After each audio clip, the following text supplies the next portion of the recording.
This is the Deep Dive by Notebook LM on my introduction to Neo's Janice, which I posted yesterday. All right, so today we're gonna dive deep into the world of Leos Janicek. Oh yeah. Using some excerpts from Kai-Feng Lee's YouTube channel. Sounds good. And I think even if someone listening isn't like a huge classical music fan, I think Janicek's story is really fascinating. Oh, for sure. We're talking folk music and Russian novels and music that literally tries to sound like people talking. I love that. Yeah, it's going to be really interesting. So what's really cool about Janicek is he kind of carved his own path, you know? Definitely. I mean, he was born in the Czech Republic along with giants like Dvorak and Smetana. Right. You know, and you can hear those influences early on. Yeah. But then he took this sharp turn, almost like he was restless and searching for something more. So he was influenced by Dvorak, but then went his own way. Yeah. What made him different? What set him apart? A lot of things, but the Moravian folk music of his region is a great place to start. Okay. Moravian folk music is distinct. Okay. It's got these unusual scales and rhythms.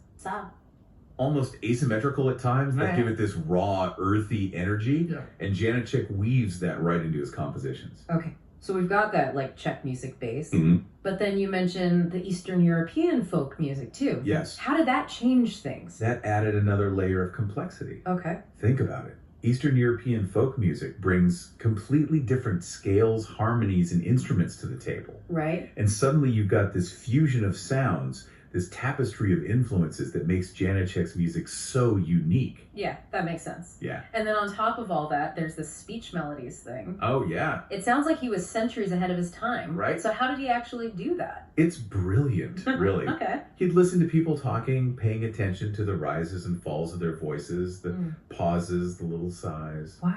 Almost like he was transcribing their emotions into musical notes. Uh-huh. Then he'd use those patterns in his melodies, Right. giving his music this incredible conversational quality. That's really cool. Yeah. I can see how that would make his work stand out, Yes. but was that even accepted back then?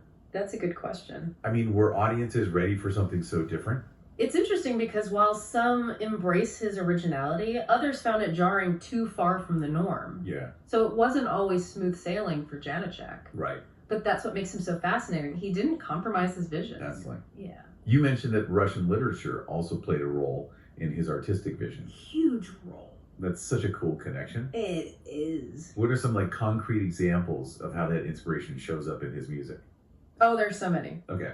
He composed Taras Bulba, Okay. a rhapsody inspired by Gogol's short story. Mm-hmm. And in it, you can almost hear the Cossack warriors charging into battle. Wow. Then there's his first string quartet, which was born out of Tolstoy's Kreutzer Sonata. Okay. And the music really captures that story's emotional intensity. Right. And his final work, From the House of the Dead, based on Dostoevsky's novel, is perhaps the most powerful example. Yeah, trying to express those like dark psychological themes from Dostoevsky using music. Mm-hmm. That must have been a challenge. It is a challenge. What would even be the starting point for something like that? Well, you have to think about atmosphere. Okay.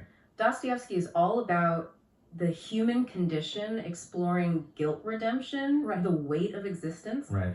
And Janicek doesn't shy away from that. Yeah. He uses dissonances, fragmented melodies, and these stark instrumental textures to create this sense of unease, of psychological turmoil that mirrors Dostoevsky's writing. So he really went all in. He did. So we've talked about folk influences and speech melodies and Russian literature. Mm-hmm. This guy was clearly drawing inspiration from everywhere. He was a sponge. So where can we actually hear all of these ideas come together? Well, the video we're looking at today includes excerpts from In the Mist, which is a piano piece with this haunting, almost improvisational feel. Wow. Then there's Janufa, an opera that dives into this rural Czech community. Yeah. Where you can hear the folk influences loud and clear. Right. And finally, there are the Latchin dances, bursting with that vibrant Moravian energy we talked about. So to sum it all up, Janicek was truly an original. Oh, yeah. He took everything that moved him from the whispers of everyday speech to the grand themes of Russian literature and turn it into music that is both deeply personal and groundbreaking. Absolutely a true innovator. It's a reminder that inspiration can be found anywhere.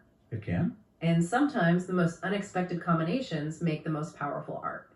I think that's true for all art forms. Yeah, absolutely. Yeah. Now, here's something to think about. Okay. If you're composing a piece based on a Dostoevsky novel, Mm-hmm. how would you try to capture the essence of his writing in music? Good question. What sounds would you use to express those complex themes? It's a fascinating challenge. It is. And it might just inspire you to explore Janishek's music and see how he tackled it. I hope so. For sure. All right, well, that's our deep dive into the world of Leos Janicek. That was fun. It was fun.